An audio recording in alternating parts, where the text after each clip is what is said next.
Hey, Slater Crusaders, America's the greatest country in the world. Thanks for being here. On today's special Escape to America, I want to know what's causing the record number of people to flood across our southern border. I understand the pull to come to America. I understand the attraction of America. America's awesome.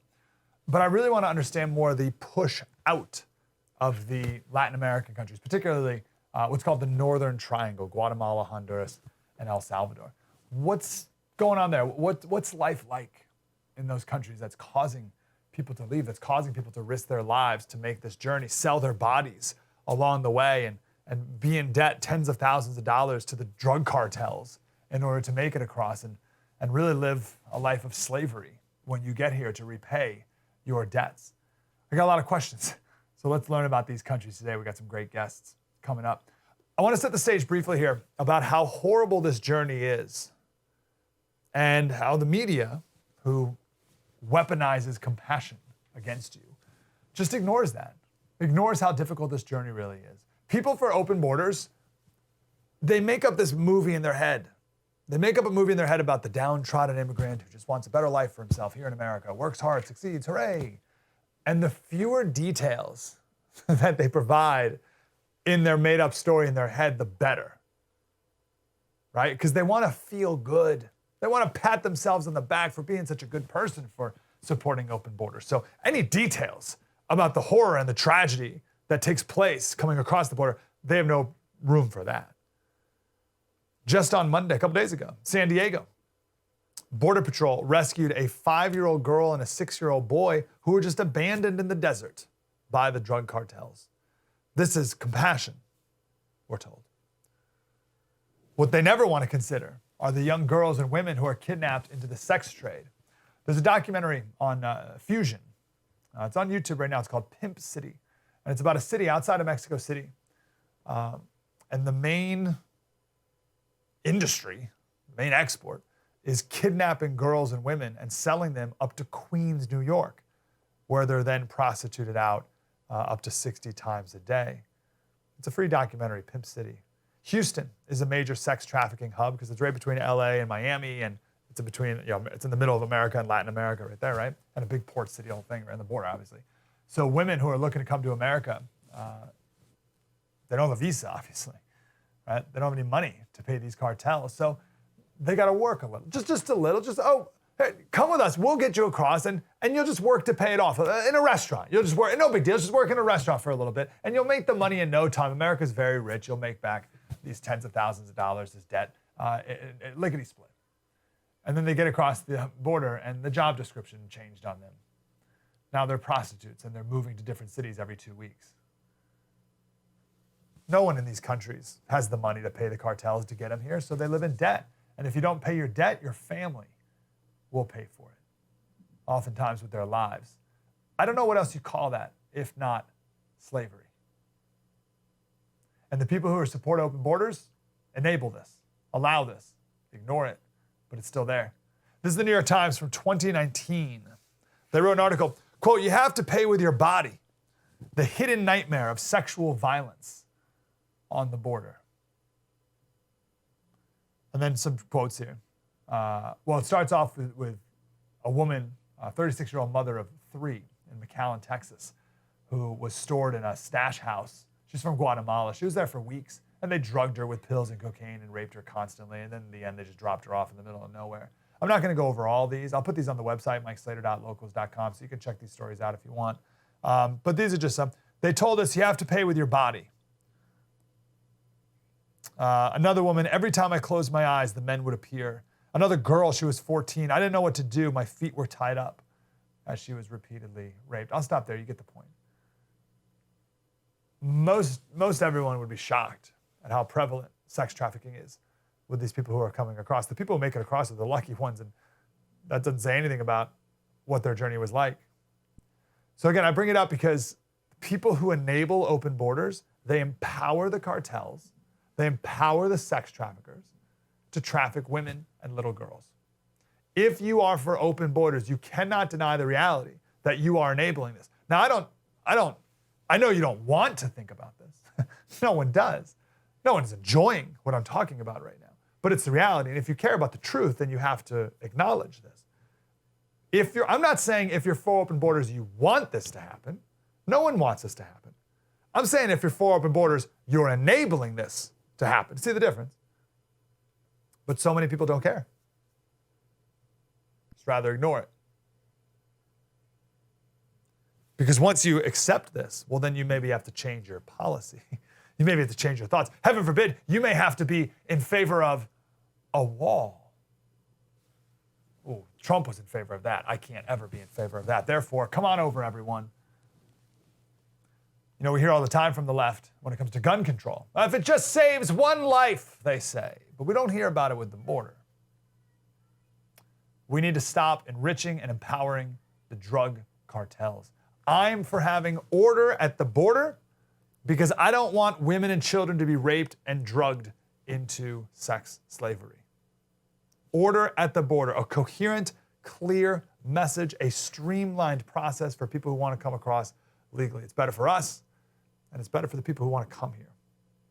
A little rule of thumb, I'm generally for policies that the drug cartels don't like. That's just like, if I find out a drug cartel doesn't like this policy, it's a pretty good sign that I'll probably be in favor of it. An order at the border would be one of those that the drug cartels are not fond of because they're loving what's going on right now. Coming up next, we're going to talk about the history of Guatemala and Honduras and El Salvador. And then we'll talk about their current government corrupt structure. And we need to understand this if we can really understand what's driving people to leave so quickly. I'm glad you're here to get the true story. It's all coming up on Escape to America. Spread the word.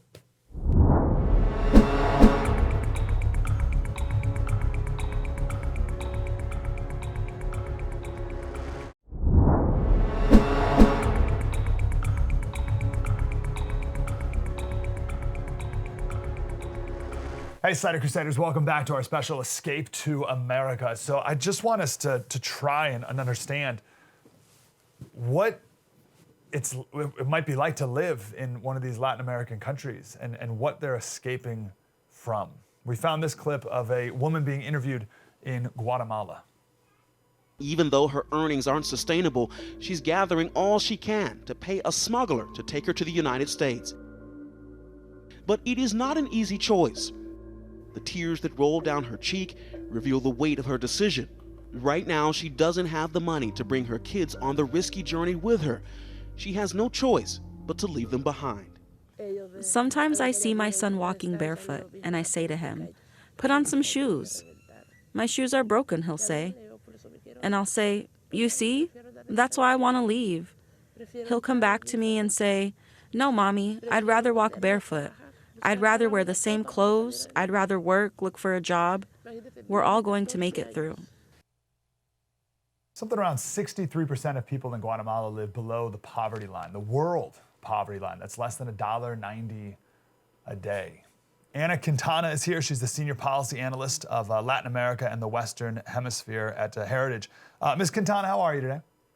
Hi, doing well. How are you? I'm glad you're here. I'm doing great. Try to describe to us the best you can about what life is like in Guatemala, Honduras, countries like that. Sure. I mean, I think that the three countries in question that we're talking about right now that comprise the majority of the Central Americans that are arriving at the border, it's what's called the Northern Triangle, right? It's El Salvador, Guatemala, and Honduras. And these are pretty impoverished countries. I mean, they're very poverty-stricken. The security situation in all three countries is quite dire, as many folks are well aware of. And the economic obviously, and economic opportunities are quite minimal under these circumstances. And I think also after last year, due to the COVID lockdowns, and on top of that, just to make situations worse, there were two major hurricanes that caused extensive damage. Right. And so now you have already, countries that were already impoverished, already in a dire security situation, the circumstances, frankly, have been made worse. Were these countries ever wealthy countries? Did they ever have a heyday, or have they always been on the poor side?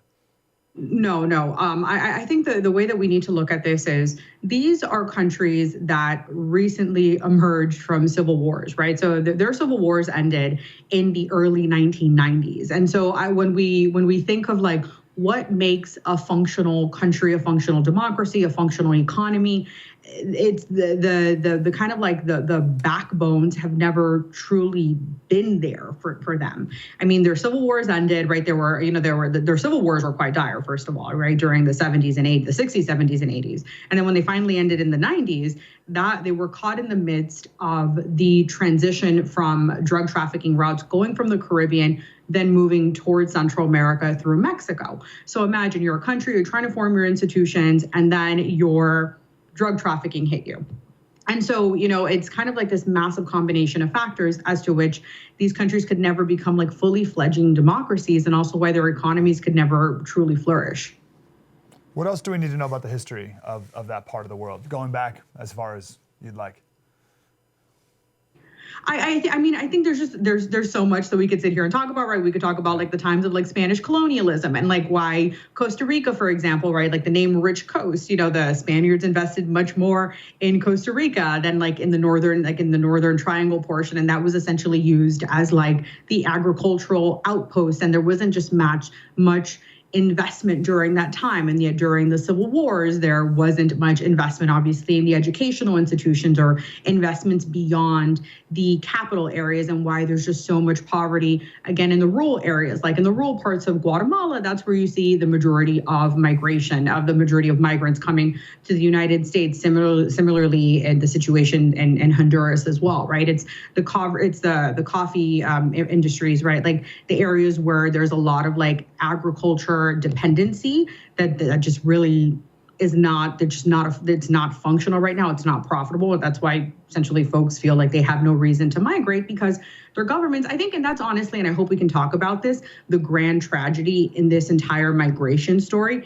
It's the fact that decades after the Civil War, right? I mean, I understandably, there are institutional weaknesses in these countries, but decades after these civil wars ended, you still have yet to find governments in the region who have been truly committed to resolving the situations for their most vulnerable people.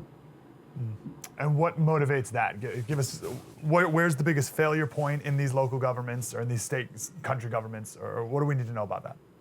It's very difficult to play this, cause and effect game, and this is the largest factor, and this is, the driving factor. I think, there's multiple challenges here, right? There's multiple structural challenges. I mean, we could probably spend hours discussing this for each individual country, because every country, I mean, El Salvador is much more different than Honduras and different than Guatemala, right?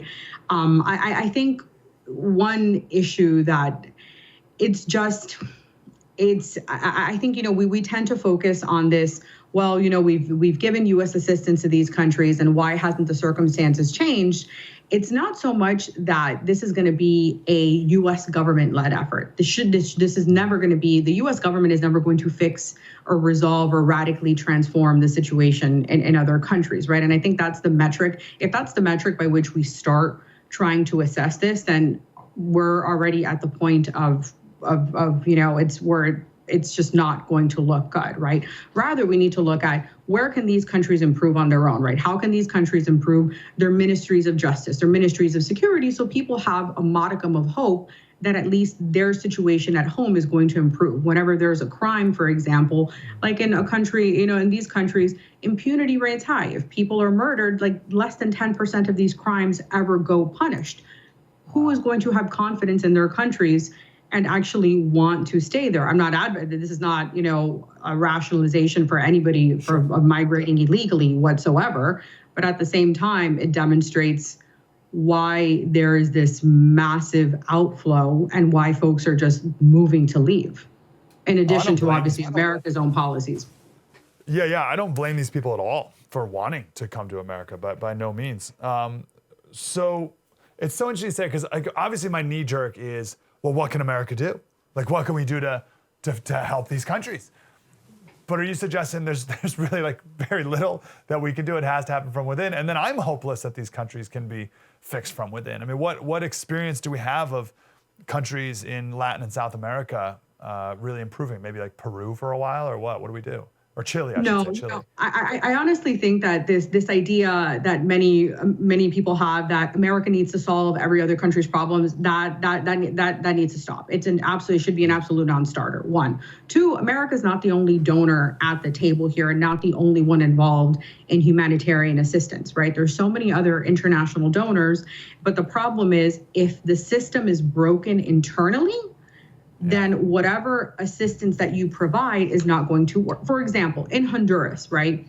Just a few weeks ago, the president of Honduras's brother was sentenced to a lifetime sentence in the United States for drug trafficking and for using Honduran state resources for drug trafficking, right? The president of Honduras is considered to be an unindicted co-conspirator in his brother's drug trafficking case. There have been dozens of senior Honduran officials who have been, one of which, or rather a few of which, have already been credibly accused of stealing dozens of millions of dollars from the countries, their equivalent of what would be like a welfare distribution system.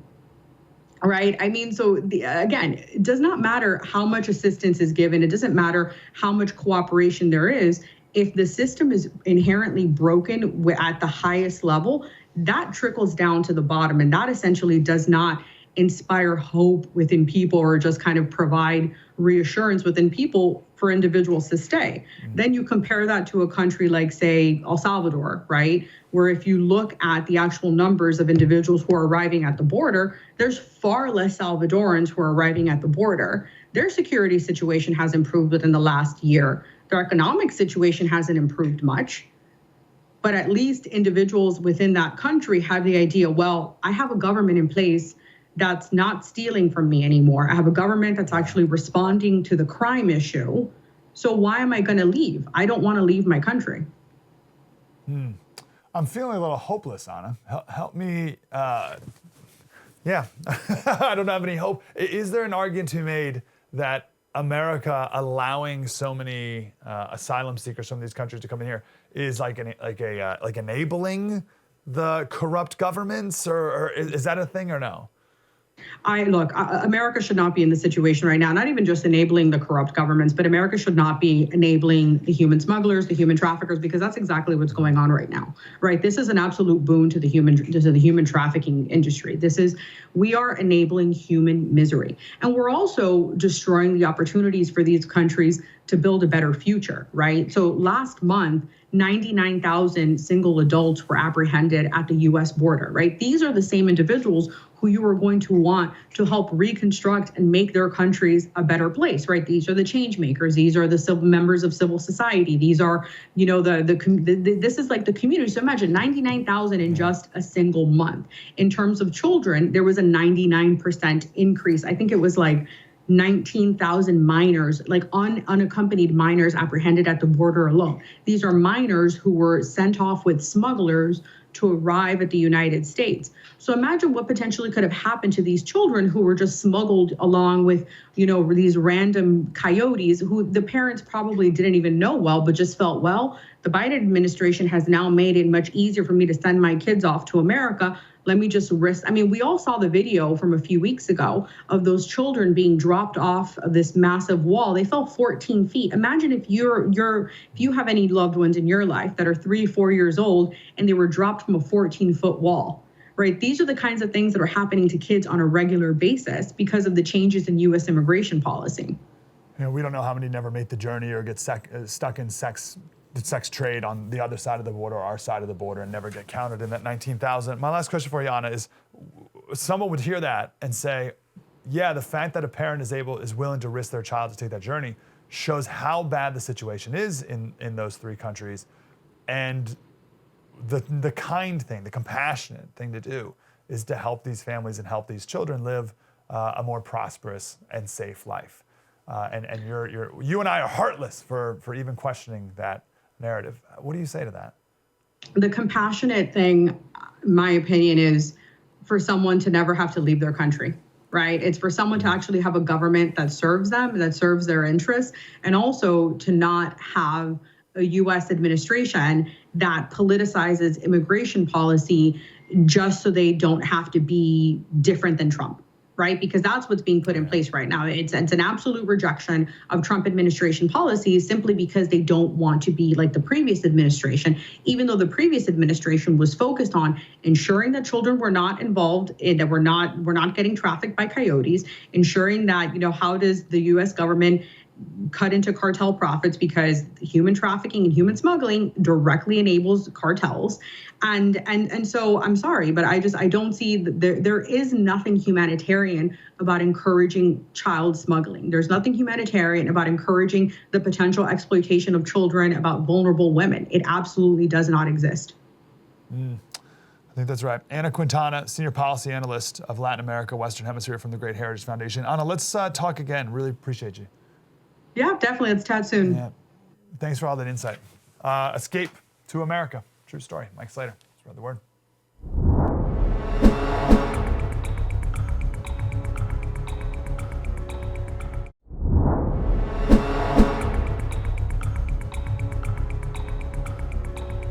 Hey, Slater Crusaders, welcome back to our special. In this special, we're just exploring what life is like in these Latin American, South American countries that people are risking so much to leave and come to America, so we can better understand what's really going on at the border here. Right here, we have some facts about what life is like in Guatemala. I want you to pay particular attention to the poverty rate, and infant mortality as well. Steve Hecht is here. He's the editor-at-large at the Impunity Observer, and he's lived in Guatemala since 1972. Mr. Hecht, how are you, sir? I'm great, Mike. It's wonderful to be with you. Thank you. I'm glad you're here. So help us paint the picture of what life is like for the person who is leaving their family, or even just sending their kids up here. Like, what's it like on the ground? Well, your statistics paint that picture. For those people, there's a lack of opportunity, no jobs to be found. And when they do have jobs, they're very poor paying jobs compared to the United States. And of course, all of that leads to more violence than would normally happen in a healthy society. So they're fleeing really poverty. Our last guest made the point, if I'm characterizing it properly, that it's more violence than the poverty even. Do you agree with that? No, it's the poverty. The violence is a byproduct of the poverty, and that poverty, unfortunately, is exacerbated by the United States government. How so? Under the Obama administration, with Joe Biden acting as point man for Obama, they imposed on Guatemala's government the successors to the Fidel Castro-supported guerrilla. There was a supposed peace treaty in 1996, and those people changed their strategy from armed insurrection to internal subversion. And in 2010, the Obama administration started taking advantage of that, and they put guerrilla successor allies into key places in government, specifically the Prosecutor General's office and the High Court and the judiciary in general. It's amazing. We hear so many things about the border, but we don't understand anything that's going on in politics of Guatemala. And I feel like we should know more. And I know nothing about what you just said. Why did the Obama administration choose that side as opposed to the other? Was there an alternative, or was it choosing between two very bad choices? Oh, no, there's certainly alternative. The alternative is called rule of law. They want you to believe that you had a traditional, corrupt, as they like to put it, a predatory group that doesn't pay taxes and doesn't have any social consciousness. Well, that might be true, but that's not really the issue, because there are places like Mexico, for instance, that's dominated by cartels, and they're a net immigration country, and they're as corrupt as can possibly be. So it's not just simple corruption, which they like to paint it. And what they do is they divide the country into groups, and they're the good guys, them, and their communist buddies, and then the bad guys, everybody else. And guess what? They're doing that to the United States today. So again, why would Obama choose the communist people as opposed to the alternative? Well, I can only speculate about that. He certainly didn't tell me, and he's never really said it. And they don't admit that that's what they're doing. Just like right now, they don't admit that they're purposely flooding the United States with illegal immigrants. But that's the only conclusion that I can come to. And so my conclusion is that this is who Obama is. And when he promised the transformation of America, he was talking about making it into a socialist country. What do you know about the journey that these Guatemalans take in order to get to America? Oh, it's awful. It's extremely risky. Unless you have the money, about maybe $10,000 today to pay Coyote, you go with Coyotes, and it's not particularly risky. The riskiest part is what the cartels do to you. But when you're paying, you generally get treated okay, not all the time. But the people that don't have the money and try to go on their own, they're taking a huge risk. And as a way of illustration, women take birth control measures before they leave. They know they're going to get raped. How long does the journey take? If you go with a Coyote, it takes about 4 days. But if you go on your own, it takes several weeks, especially if you're walking. Who has $10,000? If you're escaping poverty, who's got 10 grand laying around? Not very many people, but they give credit. I mean, the networks of immigrants in the United States and people back at home is very extensive. And so the Coyotes could give them credit. They know they're going to get paid. And if you don't pay, not only do you have problems, they're going to take retribution, like gangsters do. But there's also the pressure of your community because you're making it harder for other people to come. And so there are a lot of reasons why the credit system works. Laura Logan, if I'm characterizing her properly, she says that a lot of the reason why these immigrants are taking 2-3 jobs when they get here is to pay back that credit. And she calls it a modern day form of slavery, right? You're working for these cartels. I would say that's true. Makes sense. But for them, at least they're working. Back home, they're not working. And so what's left to them is still a lot better than what they came from. And when they finish paying it off, then they're in great shape. Okay, well, I want to ask you, what is the average Guatemalan's vision of what America is? And then we can compare that to what their life actually is once they get here.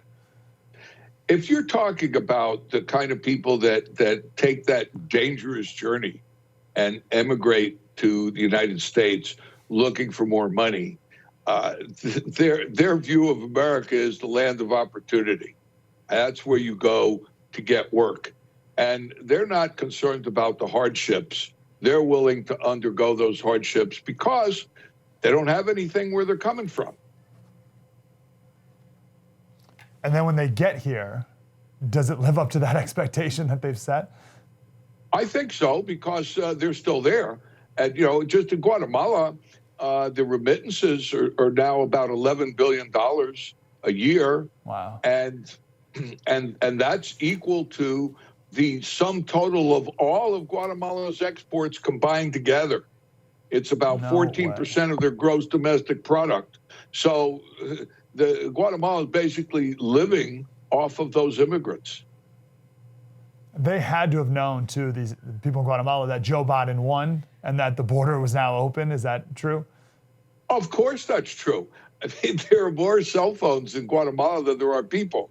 And the people in the States have smartphones, and their relatives at home have smartphones, and they're in communication all the time. WhatsApp is a big thing, and I suppose other social media use on telephone. So they know the communication's there. Information is not a problem these days. The only problem for information is in the United States, people who listen to legacy media, that they don't get all the information that they should get, and they get a lot of false information that they shouldn't get, but they're voluntarily subjecting themselves to that. Guatemalan immigrants don't do that. They get the real story. So you've painted a picture. What's your assessment then, / what should we do in America? Because if they're leaving abject poverty that we don't even understand here in America, and they come here and life's better, why shouldn't they come across, and why shouldn't we accept them, Mr. Hecht? Well, here's the point, that they had no legal right to come. Even, you see, you got to distinguish between asylum, which is for refugees, people fleeing persecution. That's specifically defined.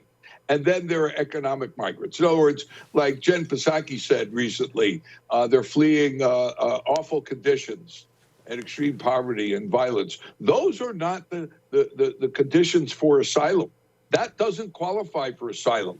What happened with asylum was a federal judge, well, there was a Flores settlement, and so minors could only be held for 20 days. And then a federal judge applied that to adults who were with those minors. And that is what really made the flood into the United States. So those people are economic migrants. They are using a false asylum claim to get a hearing, and that hearing keeps them legally in the United States for 2 or 3 years, maybe. And then they don't go to the hearing, and if they get thrown out, they don't go back anyway. So it's a door into the United States, but it's not real asylum. Trump understood this. He changed it by making asylum agreements with Mexico, Guatemala, Honduras, and El Salvador. So you weren't stopped from asking for asylum, but you had to qualify. So if you request asylum from outside the United States, then there's time to examine your petition. And the fact is that all of those people knew perfectly well that they did not qualify for asylum. So that's how Trump solved the border crisis. Now, Biden, who in a 2019 Democrat debate said, we have to let all of these people who are seeking asylum at least have a hearing. Well, they knew perfectly well, they can't not know, that these people don't qualify for asylum, that they're economic migrants. We have, as a country, no obligation to let in economic migrants. Asylum seekers, yes. I was just going to ask you, I was literally going to use the word obligation. What is America's obligation for, let's do economic migrants? What's our responsibility? And have you no compassion, sir, to let in people who just want to live a better life for them and their children? Well, you sure? I have compassion. You do, and most everybody does. But here's the question you got to ask yourself. What would you do with who knows how many, 100, 200 million migrants? Our country would not be our country anymore if we took in that many people. You've been there since 1972.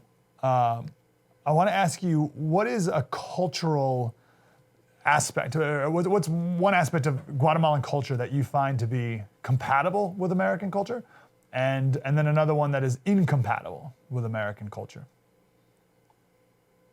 I think the compatible one is, in a way, they don't have the same history. You know, their rights, according to their constitution is good, but according to their rights don't come from the creator like ours do. So our rights precede government.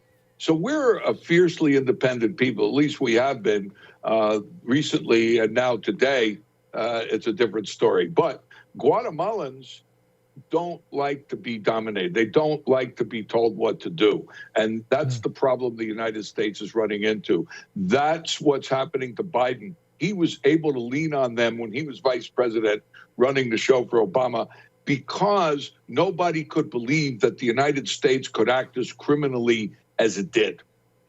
And he put judges in the high court in Guatemala that have grossly violated Guatemala's constitution. And it's a political thing. And they have exacerbated violence. They have attacked business. They're anti-business. They have prosecutors, the same thing. The prosecutors and the judges work together, and they're really harming the country because they happen to fit into Biden and Obama's political agenda. And people couldn't believe that. Now they're resisting. So Biden is president.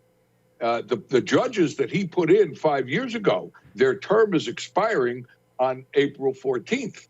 And so Biden's people, his State Department, his National Security Council, have been busy attempting to force more criminal socialists on Guatemala. And Guatemala has been resisting that. The Guatemalan Congress, the president, its Supreme Court, which is not the highest court. That's complicated. But anyway, they have appointments to the Constitutional Court, which is its last word on judicial matters.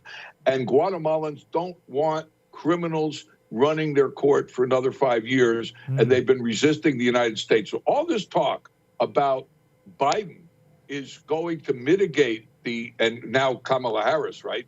Mitigate the circumstances that promote irregular migration. That is a complete lie. It's 180 degrees opposite from what they're doing. They're making things much worse. And Guatemalans are resisting, and you got to hand it to them for resisting that. ImpunityObserver.com. Stephen Hacht, editor-at-large. Stephen, thanks for your insight. Appreciate you, sir. Thank you very much, Mike. Great to be with you anytime. Yeah, we'll do it again. More coming up. True story. Mike Slater. Spread the word.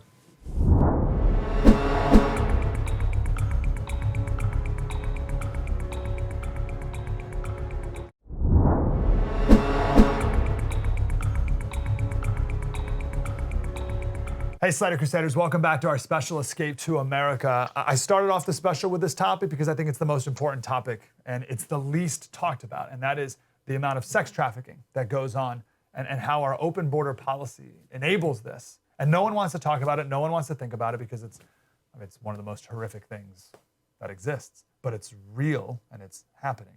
Jocko Booyens is a friend of the show. He's the founder of ShareTogetherNow.org, which is a ministry to stop this sex trafficking, and he is truly on the front lines, and he's on the front lines right now. Mr. Booyens, how are you, brother? Morning, Mike. Thanks for having me on. Thanks for your show and always tackling the important stuff. Man, I appreciate that. No one wants to hear about it, but we have to talk about it. So tell us generally what you're doing right now. Yeah, we're in Texas. We're here on a ranch property, and we're constantly looking to expand safe home facilities to house children, because it's a little known fact that our country, we only have 1,200 beds in the nation that is certified as trauma-informed therapeutic beds, meaning safe house beds. And of that, only 300 are for minors in the nation, Mike.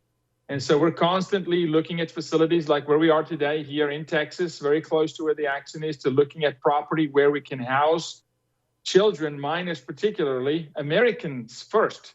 We have a huge problem just even with our country. And then, of course, the border is an absolute nightmare and an influx of children coming across the border, which the administration promises that they're going to put them somewhere safe. And that's an absolute lie. They don't have anywhere to put them.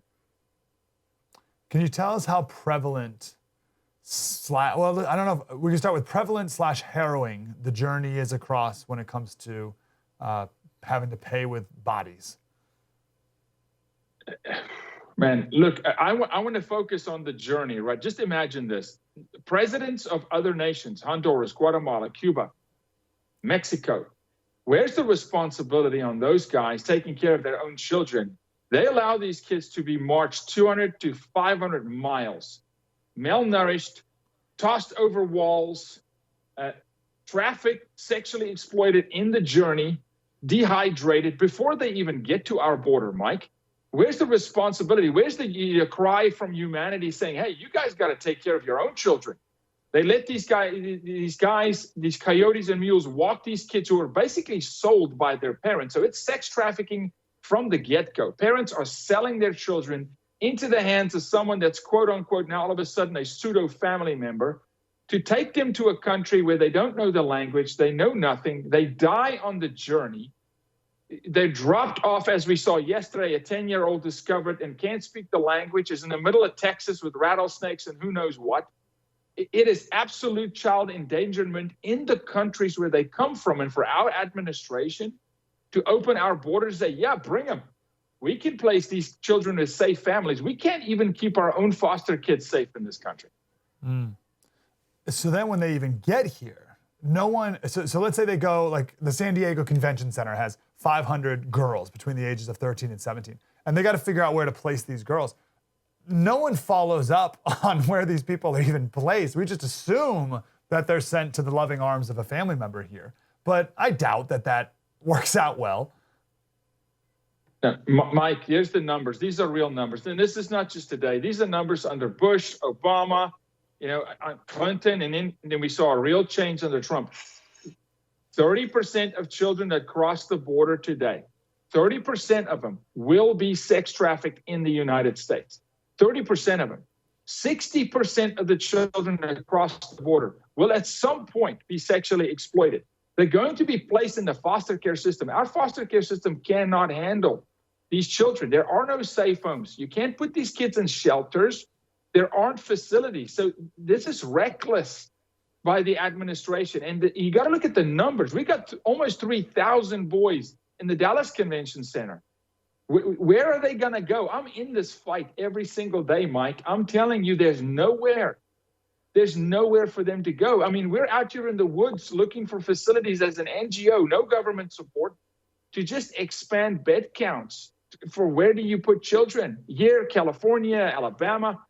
There's nowhere to take them at the moment. The administration, they're in so deep, Mike, they've got no idea. That's why they don't want you and other reporters down there to really see what the numbers really look like. And here's our intel.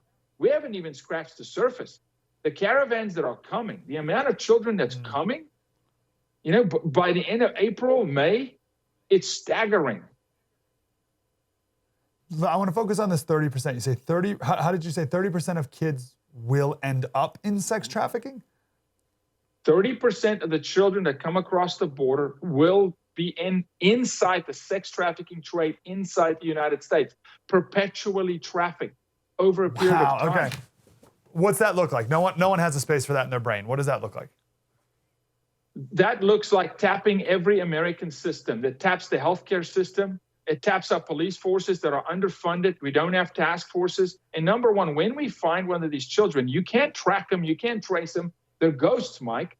They don't have birth certificates. They don't have family. They do not have family here. They don't. Nobody is looking for them. So how do you find that child that's coming on a dinghy across the river and now finds himself in Omaha, Nebraska, or Chicago, or Houston, or Dallas, some of the top cities in the world for trafficking? Now we have to go find that child and rescue that child. It is almost impossible to do. And are they while they're in Omaha or wherever, are they under the loving care of the sex traffickers, of the drug cartels, to be prostituted out? Is that what that looks like? Absolutely, yes. They're going to fall in the hands of the cartels. There's not a single cartel in the U.S. at the moment that doesn't, under manifesto, traffic children. They all traffic children because you can sell a child repeatedly. You sell a pound of cocaine one time. A dog can sniff cocaine. It's very hard to detect human sexual misconduct. It's very hard to know that a child is under duress because these victims don't self-identify as victims. They believe their family. This is their life source. This is how they eat. This is how they go about. Without it, they have nothing and no one. And these predators are experts at coercing these children and manipulating and, of course, abusing the children. So, yes, they're going to fall prey to the cartels, to the sex trafficking industry, to the illegal brothel system in our country. That's where they end up. Basically, what we're having here is government-supported and government-funded supply into the pedophile movement of the United States. That's what this is. So obviously it's pitched as immigrants coming across, wanting a better life for themselves, et cetera. Do you buy that narrative at all? Or is there some of that? Or how do you think of that? Look, I'm always going to be, this is the most bipartisan issue in our nation. You can't politicize this. It's children, our children, immigrant children. But what I'll tell you the administration is doing, they're building a voter bloc. That's what this is. They're pandering and they're going to play this thing and the piper is going to call to get paid soon.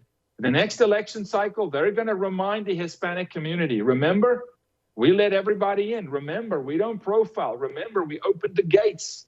Remember, we gave out Social Security numbers so you can work. This is what this is about. It's reckless. This is not an immigration policy. I'm an immigrant. I'm a legal immigrant. I had to serve in the military in South Africa when we opened our borders to 40 nations. And I can tell you how that played out. 52% unemployment in South Africa today. Rape and plunder and murder is rampant. Crime is rampant. That's what happens. You can't run a country. You can't run your home without security. You can't do that because it feeds every nefarious activity. Drugs, money, illegal arms. All those things run together, Mike. These things aren't segregated. Wherever you find child trafficking, you're going to find every other crime. And they're feeding the system. They're building a voter block. Why are you so passionate about this? What was your initial pivot point to dedicate your life to this? Yeah, 1994, which is a little bit ago, in South Africa, my sister was trafficked, Mike. And that's her story to tell. It's a riveting, epic story of 6 years of trafficking.